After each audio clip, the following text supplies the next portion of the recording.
Kita ke berita selanjutnya, Tribuners. Indahnya toleransi umat lintas agama di Ambon sambut perarakan Hari Kristus Raja Semesta Alam.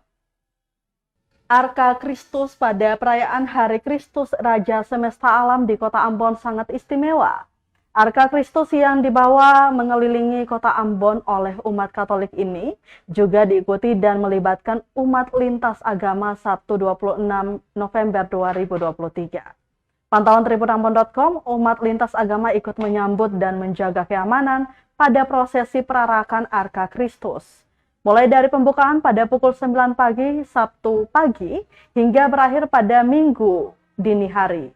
Bahkan umat Kristen Protestan yang diwakili Angkatan Muda Gereja Protestan Maluku atau AMGPM juga diizinkan membawa Arka Kristus mulai dari gedung Gereja Maranatha menuju keuskupan.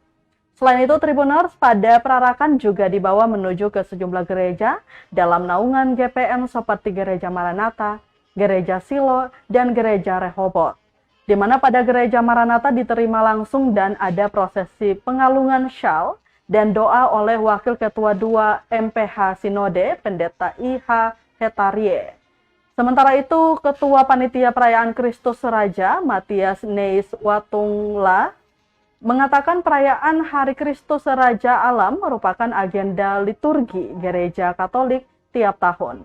Namun di tahun 2023 ini Arka Kristus bisa diarah ke seluruh wilayah di Kota Ambon.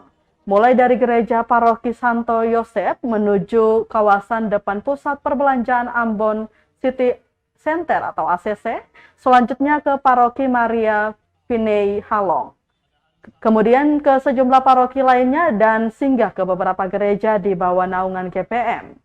Lanjutnya, keterlibatan umat lintas agama dalam perayaan kali ini sebagai wujud dan upaya memperkuat kedamaian di Provinsi Maluku, khususnya Kota Ambon.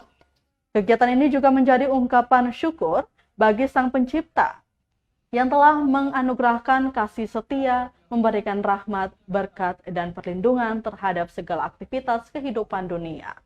Sementara itu, penjabat Wali Kota Ambon, Bodewin Watimena, mengatakan perayaan Kristus Raja Semesta Alam menjadi momentum bagi masyarakat Maluku, khususnya bagi warga Kota Ambon, untuk terus menjaga kedamaian dan toleransi dalam bingkai hidup orang basudara.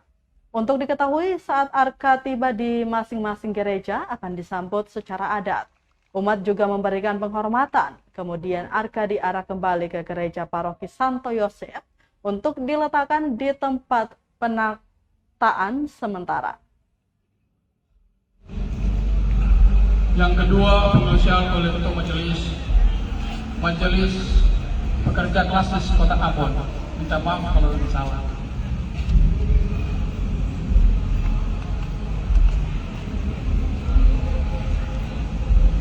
Download Tribun X sekarang, menghadirkan lokal menjadi Indonesia.